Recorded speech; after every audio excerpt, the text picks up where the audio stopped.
Welcome back to a really small book. Oh yeah, look at this. So tiny. Here we go. This is Light a Candle by Sylvia Browne. Maybe that name means something to you. I didn't know this. I was just like, ooh, candle, okay. And it's this little teeny tiny thing.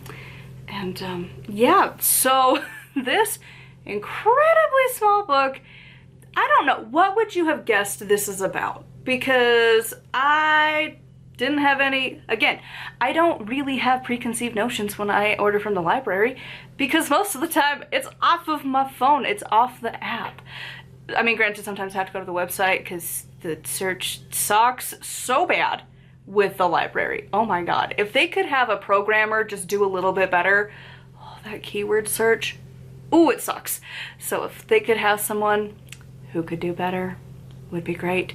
But I usually just get like a thumbnail of the cover and that's it. And I'm like, alright, cool, whatever. It's the library, it's free. So I don't really have expectations. And wow, this was insane. So this is, again, I don't know what you would think it is, but it's not that unless you know who she is.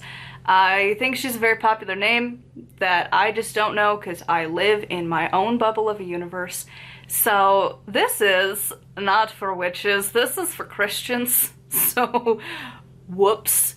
Yeah, it's like, okay, for context, this is a book I would have happily bought for my mother-in-law because she was a very heavily Christian witch. She was fine with my husband doing like magic and stuff, that was fine. But to not still be Christian, that was the problem. Eventually she kind of got over it, but she was still hardcore Christian and just kind of not like to a denomination or anything, but like the light worker, like Christian witch thing, that was her. This is that book. This is the introduction book into that. Like it's for that type of a person, or the like, it is specific for Christians, we're being real. It is for the Christians who don't want to claim witchcraft, but they do witchcraft. Like the most basic level of witchery, where it's like, have a white candle that you light for peace or healing, or a green candle for spiritual growth, and, you know, light this candle for grieving. And yeah, it's like you're just dipping the toe into witchcraft, but because it's God loves you, it's fine. Yeah, it's that book. And again, it's so small, literally 5-minute read. It is so fast. All of that to say, I gave it a 3. It's meh. Is this the worst? No, it's not that bad. Again, I've had some pretty terrible books in the month of June that I read, so it's not that bad. You know, it's not the white supremacy people, it's not white nationalism. That was a read of like, what, oh my God. And then the thing that just happened, and I think you're seeing this the same week I'm recording this, but the freaking shooting at firefighters in Idaho, what? And the theory behind it is tied to that type of people, and you're like, oh my God, why, dude? Who's mad at the firefighters? Like, out of everything ever, I think across the globe, we can agree, the people who keep, like, cities and mountains from burning down, we shouldn't be mad at. Anyways, so, like, I had that book, and then I had the Put a Date Up Inside of You. What? Like, I've had a string of not great books, so I'm just, like, sitting here comparing it to those, and I'm like, you know, it really could be so much worse.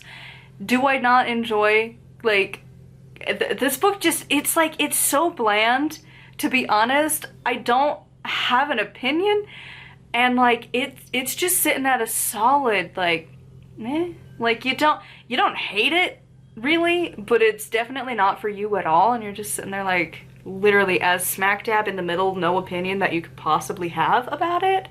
Because, like, again, this is like one of those books, if my mother-in-law was still alive, I probably would have gifted it to her for like the winter holidays as like part of a stocking stuffer thing, right? Like, it's a really small book, it's probably gonna fit. It's like one of those. And yet also, as a not Christian household, not for us. Because like there's a couple lines where I was like, oh no, like, oh, that's the other thing. This book doesn't have page numbers. That was the most rage-inducing part of this book. Because don't get me wrong, do I love these quotes of like, you increase your love of God? Blech. Whether you believe in God or not, he believes in you. Gross. Consent matters. I don't want a deity to give a shit about me if I don't care about them. No, absolutely not. Consent matters across the board. Ooh, I don't like, it's stuff like that. But like the Christian thing, I'm just like, no. Consent, bro. Oh, I hate it. I can't be Christian. I don't see ever a universe where I would want to be Christian. Other than the community aspect is nice. I wish we had that in the witch space. Having community would be awesome. It's the only thing they got going for them. Like the Mormons, if you are in their community and you need something, you're golden. They got you.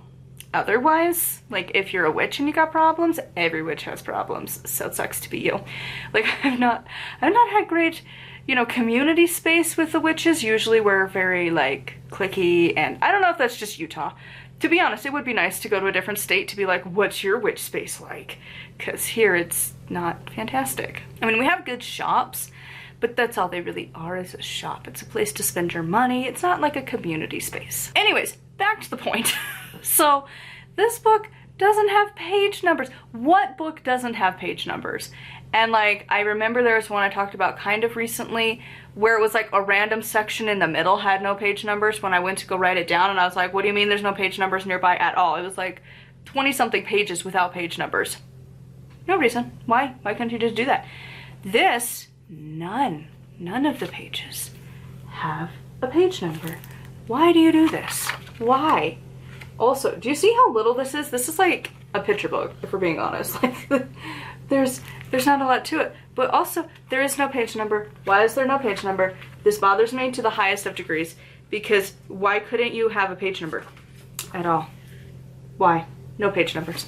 But yeah, apparently she's the president of a corporation under her name and a founder of a church. So that's a thing. Yup. Oh, and that was the other thing. The editing choices. First of all, this was really loud. Does this not scream like birthday to you? Like a birthday card or like wrapping paper? That's what it feels like. Is that on my mind because I turned 29 in like less than 2 weeks? Maybe.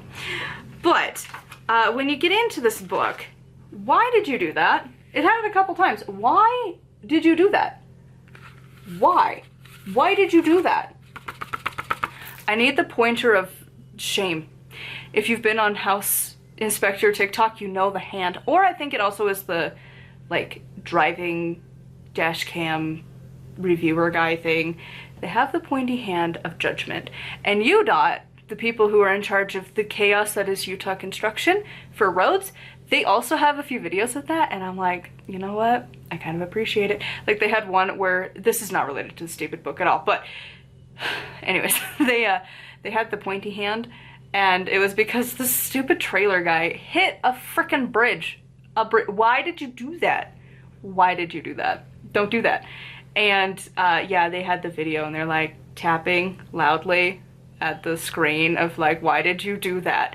Because now this bridge that was not part of the construction chaos that is Utah is now under construction because you hit it clear down to the freaking, like, the rebar in the cement. For what it's worth, the thing on his trailer, because it wasn't even like a semi-truck either, it was just like a dude hauling like a big machine, and like I think it was like a backhoe or something, and it hit the thing, because why? And it didn't move off the trailer. It was solid. It stayed. The bridge broke. But yeah, the pointy finger, I need that. Because why did you do that? Just so stupid. And they had it a couple times. Like, why? Why did you do this?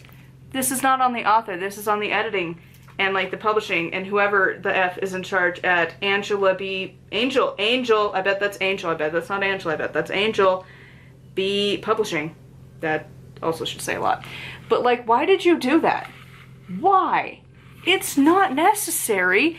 It just is like, it's not, why? It doesn't like circle a word. It doesn't add anything except confusion to my brain. Why did you do that? So yeah, no page numbers, you got that. You got the Christian vibe of it. It's just, you know, it's for a very specific kind of a person. My mother-in-law was alive, I would probably have given this to her. I think she might have gotten something from it. But like, you've gotta be at least like not the hardcore Christian. You gotta be like the slightly more open-minded Christian and be more into like the more woo-woo side of Christian.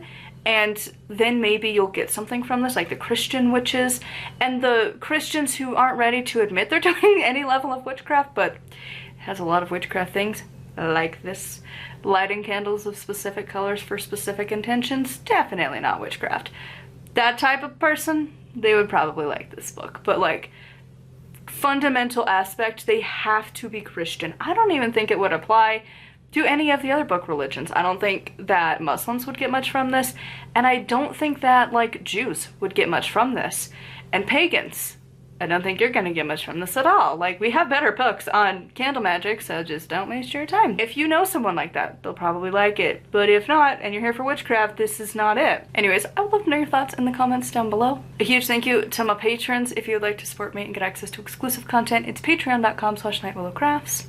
Oh crap, I forgot last time, whenever the F you see things, to tell you to leave a thing at the end. This time, leave a book. Leave a book. No, not a book. Not a book. Leave a candle. If it's for the book. Or a number. A number, a book, or a candle. Then I'll know you watched to the end. So anyways, till next time, bless be.